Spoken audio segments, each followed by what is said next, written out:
आता ह्या water like structure मध्ये प्रोटीन्स, लिपिड्स आणि कार्बोहायड्रेट असे तरंगतात. वॉटर लव्हिंग असतो, प्रेम करतो वॉटरवर, खूप प्रेम करतो. Water can pass by diffusion method. जय हिंद मित्रांनो, कसे आहात तुम्ही? तर आज मी तुमच्यासाठी घेऊन आलेलो आहे प्लाझ्मा मेम्ब्रेन मधील अत्यंत असं महत्त्वाचं टॉपिक, जे की असणार आहे फ्लुइड मोझॅक मॉडेल आणि लिपिड व त्याचसोबत प्रोटीन. तर चला सुरू करूया.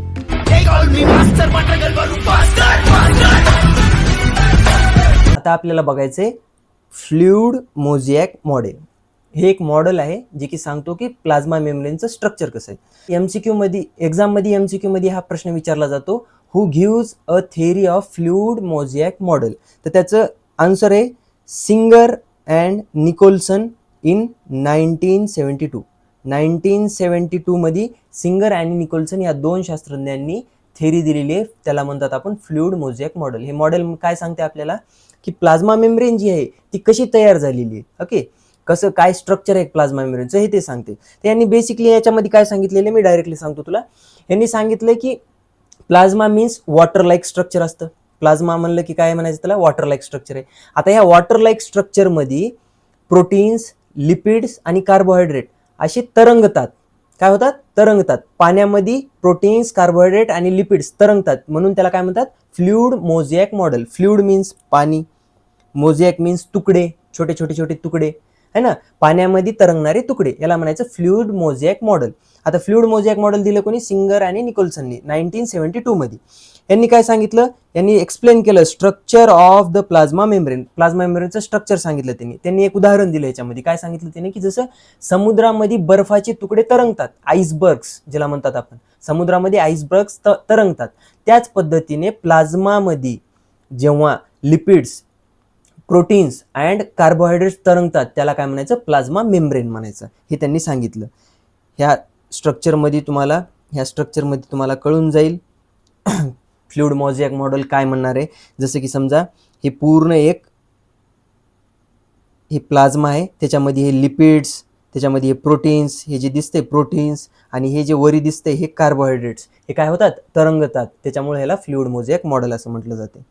मित्रांनो, व्हिडिओ जर आवडत असेल तर व्हिडिओला लाईक करा, ह्याच्यामुळे मला खूप मदत होती तुमच्यासाठी नवीन नवीन व्हिडिओ बनवण्याची. तर आपल्याला बघायचंय फॉस्फोलिपिड. फॉस्फोलिपिड काय होतं? तर जे ते आपण बघितलं होतं प्लाझ्मा मेम्ब्रेन कशापासून बनलेली आहे? लिपिड पासून, प्रोटीन पासून आणि कार्बोहायड्रेट पासून. त्याच्यामध्ये लिपिडचे दोन टाईप पडले होते, एक होतं फॉस्फोलिपिड आणि एक होतं कोलेस्टेरॉल. ओके, तर ह्या दोन मधलं आपल्याला आता काय बघायचे? फॉस्फोलिपिड. तर बघा, इथं आपण सांगितलेल्या मेथडचा वापर करायचा, डिवाइड अँड डिफाईन. डिवाइड कसं करायचं? फॉस्फोला वेगळं करा, लिपिडला वेगळं करा. फॉस्फो मीन्स फॉस्फेट ग्रुप, फॉस्फरसनं बनलेला आहे. आता फॉस्फरसनं काय बनलेलं आहे हे सांगणार आहे मी तुम्हाला.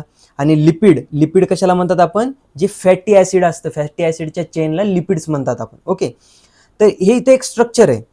ओके, हे हेड आहे आणि हे टेल आहे.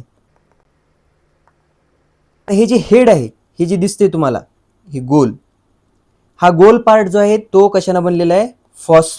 म्हणजे फॉस्फेट ग्रुपनं बनलेला आहे. आणि हे जे खालचं हे टेल दिसते तुम्हाला, ही टेल बनलेली आहे कशानं? तुमच्या लिपिड्सनं बनलेली आहे. आता ह्याचं एक युनिक फंक्शन्स आहे त्या दोघांचे, पण काय आहे ते आपल्याला बघायचे. तर हे युनिक फंक्शन्स आहेत ह्या दोघांचे, आता ते आपल्याला बघायचे. सगळ्यात पहिलं हेड जे आहे, हेडचं युनिक फंक्शन आहे हे हायड्रोफिलिक आहे. हायड्रोफिलिक म्हणजे आता समजा हायड्रो, डिवाइड अँड डिफाईन करायचं. Hydro means water, philic means love. Water loving असतो हा.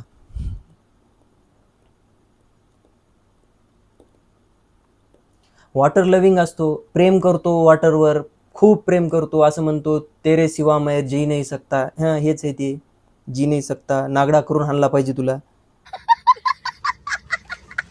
जी नाही सकता तो. आणि हे दुसरं आहे hydrophilic. Same, divide and define. Hydro and phobic. Hydro means water, phobic means fear. आता हेड काय होता? हायड्रोफिलिक होता, म्हणजे वॉटर लविंग होता, पाण्यासोबत अट्रॅक्ट होऊ लागला, पाण्याला अट्रॅक्ट करू लागला.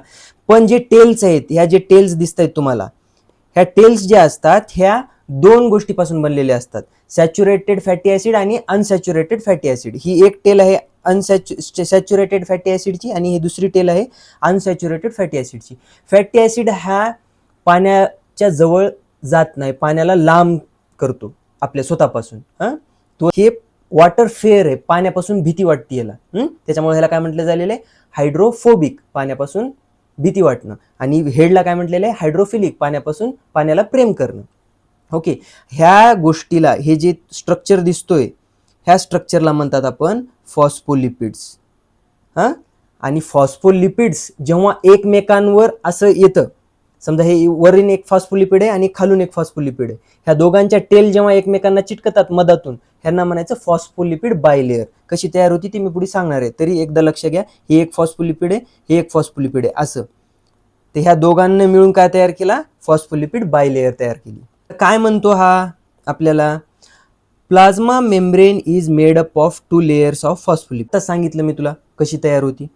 Each phospholipids has a hydrophilic head, water loving and hydrophilic tail, water fearing. आता सांगितलं, हायड्रोफोबिक आहे आणि हायड्रोफिलिक आहे, पाण्याला प्रेम करतो आणि पाण्याचा तिरस्कार करतो. टेल जी आहे पाण्याचा तिरस्कार करते, हेड जे आहे पाण्याला प्रेम करते. This arrangement makes the membrane selectively permeable. ह्याचा अर्थ सांगितला होता मी तुला, काही गोष्टींना मधात सोडतोय, काही गोष्टींना सोडत नाही. कोणत्या गोष्टीला मधात सोडतो, ऑक्सिजन आहे, CO2 आहे, वॉटर आहे, यांना मधात सोडतो. आता बॅक्टेरियाला मधात सोडल्यावर तो रिटा मोकळा होतो, तो शॉर्ट होत असतोय, त्याच्यामुळं बॅक्टेरियाला मधात सोडत नाही, है ना. Small molecules can easily pass. Small molecules म्हणजे कोणते, जसे की ऑक्सिजन आहे, वॉटर आहे, इझिली पास होते. बट आता तुला एक गोष्ट मी कधी बी सांगतो, बट आला की अभ्यासक्रम वाढतो. कसा वाढला अभ्यासक्रम बघ. आता बट म्हणण्याच्या मागे कारण काय माहिती का, स्मॉल मॉलिक्युल्स जे छोटे छोटे मॉलिक्युल्स होते ते इझिली सेलच्या मधात जाऊ लागले, ओके, एंट्री करू लागले. पण जे लार्ज मॉलिक्युल असतात, जसे की ग्लुकोज आहे, शुगर्स आहेत, त्याच्यानंतर तुझे आयन्स आहेत, हे आयन्सला, शुगर्सला, ग्लुकोजला मधात जाण्यासाठी, इथं बघा,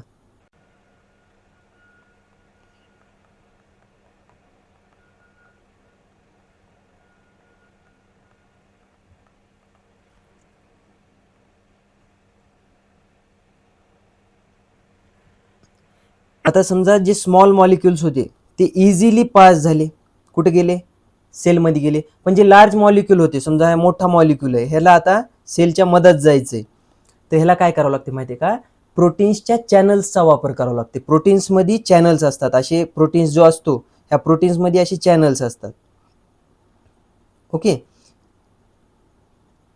आता ह्या चॅनल्सच्या मदतीनं जे ग्लुकोज आहे, शुगर्स आहेत, आयन्स आहेत, ते सेलच्या मधात जाता येतात.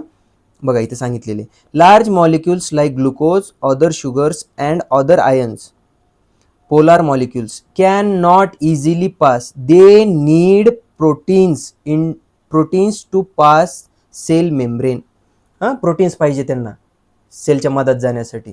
जसं तुला लग्न करण्यासाठी पोरगी पाहिजे, तसं यांना मधात जाण्यासाठी काय पाहिजे, प्रोटीन्स पाहिजे. ती वेगळी गोष्ट आहे, समज. आता तुझा इंटरेस्ट दुसरा कशात असू शकतो, समज रहे हो. त्याच्यानंतर काय म्हटलेलं आहे, water can pass by diffusion method. ठीक आहे, ही एक गोष्ट फक्त थोडे ध्यान देऊन ऐका, लक्षात घ्या, ही महत्वाची. डिफ्युजनची मेथड ही तुम्हाला पुढे पण तुमच्या बॉडीमध्ये खूप जागी कामाला येणार आहे. डिफ्युजनची मेथड काय असते, ट्रान्सपोर्ट बाय डिफ्युजन, हे नाव खूपदा ऐकणार आहेत आता ह्याच्यानंतर. इथंच क्लिअर करून घ्या काय आहे डिफ्युजनची मेथड. समजा हाय कॉन्सन्ट्रेशन मध्ये कोणता सबस्टन्स आहे, उदाहरणामध्ये आपण वॉटर घेऊ, इथं वॉटरच दिलं ना, वॉटर आहे, हाय कॉन्सन्ट्रेशन मध्ये आहे, म्हणजे प्लस मध्ये आहे. कुठे आहे, एक्स्ट्रा सेल्युलर एन्व्हायरमेंट मध्ये, इथं प्रेझेंट आहे, ओके, इथं प्रेझेंट आहे. आता ही सेल आहे, ह्या सेलमध्ये वॉटरचं सोर्स कसं आहे, कमी आहे as compared to extra cellular environment, है ना, मायनसमध्ये आहे इथं. तर डिफ्युजनची मेथडमध्ये काय होते, हाय कॉन्सन्ट्रेशन कडून लो कॉन्सन्ट्रेशन सबस्टन्स ट्रॅव्हल करत असते. हाय कॉन्सन्ट्रेशन कडून लो कॉन्सन्ट्रेशन कडे ट्रॅव्हल करायला, म्हणजे हे पाणी इथं हाय कॉन्सन्ट्रेशन मध्ये होतं, वॉटर H2O, हे लो कॉन्सन्ट्रेशन कर ट्रान्सपोर्ट करणार, म्हणजे सेलमध्ये H2O भेटणार सेलला. ह्याला म्हणतात transfusion by diffusion, okay. Method of diffusion म्हणतात त्याला. ह्याच्यानंतर काय सांगितलेले, proteins which helps water to enter cell is called as aquaporins. Aquaporins नावाचे ह्याच्या सेलवरती ॲक्वापोरिन्स नावाचे प्रोटीन्स असतात सेल प्लाझ्मा मेम्ब्रेनवर अशा इथं. ओके, तर हे काय करतात, हे हेल्प करतात वॉटरला मधात जाण्यासाठी. ह्यांच्या थ्रोत वॉटर मधात एंट्री करतो सेलमध्ये. ह्याच्यानंतर काय म्हटलेलं आहे, the phospholipid bilayer is arranged like a sandwich with the hydrophilic heads aligned on the outer surface of membrane. तर काय सांगितलेलं आहे बघा, थोडंसं लक्षात घ्या, एकदम सोप्या पद्धतीने इथंच तुम्हाला एक डायग्राम बघूनच कळेल. जेव्हा एक फॉस्फोलिपिड वरून आणि एक फॉस्फोलिपिड खालून, म्हणजे एक इंट्रासेल्युलर एन्व्हायरमेंट कडून एक फॉस्फोलिपिड आणि एक्स्ट्रा सेल्युलर एन्व्हायरमेंट कडून एक फॉस्फोलिपिड, जेव्हा दोन फॉस्फोलिपिडच्या टेल एकमेकांच्या समोर येतात अशा, आणि हेड इकडच्या बाजूला हेड आणि इकडच्या बाजूला हेड, जेव्हा अशी येणार त्या टायमाला एक बायलेयर तयार होती. उदाहरणामध्ये सँडविच सारखी. आता सँडविच आपल्यासारख्याला माहित नसते, आपल्यासारख्याला काय माहिती आहे, वडापाव. वडापाव कसा असतो, वरून एक पाव, खालून एक पाव आणि मधामध्ये आलूची वडी भरलेली असती. आता सेम ह्या स्ट्रक्चरचं काय आहे, प्लाझ्मा मेम्ब्रेन आहे बघा. एक वरून बायलेयर आहे, ठीक आहे, आणि एक खालून बायलेयर आहे. ह्या दोघांना मिळून काय तयार झाला, फॉस्फोलिपिड बायलेयर तयार झाली. ह्याच्यामुळे ह्याला काय म्हणतात आपण, फॉस्फोलिपिड बायलेयर. हे अशा पद्धतीची असती बघा पूर्ण. आणि हे जी रिकामी जागा दिसती तुम्हाला, ह्या जागेमध्ये तुमचे ऑर्गेनेल्स प्रेझेंट असतात. जसं की समजा इथं न्यूक्लियस असेल, इथं मायटोकॉन्ड्रिया असेल तुमचा, इथं रफ एंडोप्लाझमिक रेटिक्युलम असेल, इथं स्मूथ एंडोप्लाझमिक रेटिक्युलम असतील, इथं लायझोझोम असेल, इथं रायबोझोम असेल, हे जे काही आहेत हे ह्या स्पेसमध्ये प्रेझेंट असतात. त्याला इंट्रासेल्युलर एन्व्हायरमेंट म्हणतो आपण. आता आपण काय बघितलं, लिपिड बघितलं. लिपिडमध्ये फॉस्फोलिपिड होता. आता आपल्याला बघायचे प्रोटीन. प्रोटीनचे पण दोन टाईप सांगितले होते मी तुम्हाला. कोणते कोणते, एक होतं इंट्रेन्सिक प्रोटीन आणि एक होतं पेरिफरल प्रोटीन. इंट्रेन्सिक आणि एक्सट्रेन्सिक है ना, त्या दोन बघायचे आपल्याला. बघा आता प्रोटीन आहे, प्रोटीनचे दोन टाईप पडले. पहिला आहे इंट्रेन्सिक प्रोटीन, त्यालाच आपण इंटेग्रल प्रोटीन पण म्हणतो. ओके, जे आतमध्ये प्रेझेंट असतं. आणि एक्सट्रेन्सिक प्रोटीन, त्यालाच पेरिफरल प्रोटीन पण आपण म्हणतात, जे की बाहेरच्या साईडला प्रेझेंट असतं. आता जे इंट्रेन्सिक प्रोटीन आहेत त्यांचे दोन टाईप पडतात, पार्शियली आणि टोटली इम्बेडेड. पार्शियली इम्बेडेड आणि टोटली इम्बेडेड काय आहे, या डायग्राममध्ये आपल्याला खूप सोप्या पद्धतीने बघायला भेटेल. ही फॉस्फोलिपिडची बायलेयर आहे, ठीक आहे. आधी ही गोष्ट लक्षात घ्या आधी तुम्ही, ही फॉस्फोलिपिडची बायलेयर आहे, बरोबर आहे. आता ह्या फॉस्फोलिपिड बायलेयरच्या सरफेसवर बाहेरच्या साईडनं एक्स्ट्रा सेल्युलर एन्व्हायरमेंट मध्ये जे प्रोटीन्स प्रेझेंट असतात, इथं दाखवलेलं आहे बघा. हे जे आहे, ह्या प्रोटीनला म्हणायचं पेरिफरल प्रोटीन. काय म्हणायचं याला, पेरिफरल प्रोटीन. जे बाहेरच्या साईडला प्रेझेंट आहे त्याला म्हणायचं पेरिफरल. आणि जे मधातल्या साईडला प्रेझेंट आहे, ठीक आहे, त्याला म्हणायचं इंट्रेन्सिक. हे इंट्रेन्सिक झाला. ओके, आता इंट्रेन्सिकचे पण दोन टाईप सांगितले होते मी तुम्हाला, टोटली आणि पार्शियली. टोटली मध्ये बघा काय आहे, ह्या एंड पासून चालू झाला तर खालच्या एंडलाच संपला. म्हणजे प्लाझ्मा मेम्ब्रेनच्या दोन बायलेयर होती, एक वरून एक खालून होती. तर एक असा एक प्रोटीन जे की वरील चालू होतो तो खालीच संपतो. ह्या कोणत्याला चालू झाला तर डायरेक्ट ह्याच कोणत्याला संपला. ह्याच्यामुळंच आपल्या सेलमध्ये ट्रान्सपोर्ट होते. काय होऊ शकते, ट्रान्सपोर्टेशन होते. कसं ट्रान्सपोर्टेशन होणार, समजा कोणती गोष्ट आहे, ग्लुकोज आहे, ग्लुकोजला मदत यायची, तर ह्याचे टनल्स असतात ह्याच्यामध्ये, ह्या प्रोटीनमध्ये. टोटली एम्बेडेड प्रोटीनमध्ये टनल्स असतात. ह्या टनल्सचा वापर करून ग्लुकोज मधात येतो.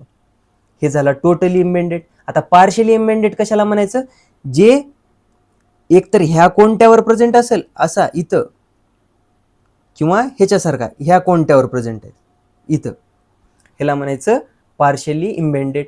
टोटली आणि पार्शियली मधला फरक कळाला. ह्या दोघांना पण काय म्हणतात आपण, प्रोटीन्स म्हणतात, पेरिफरल आणि इंट्रेन्सिक. प्रोटीन्सचे काही फंक्शन्स पण आहेत. पहिलं आहे ट्रान्सपोर्ट, दुसरं आहे सेल सिग्नलिंग, आणि तिसरं आहे सेल ॲडिशन. या यूट्यूब चॅनलला सबस्क्राईब करा आणि जय हिंद.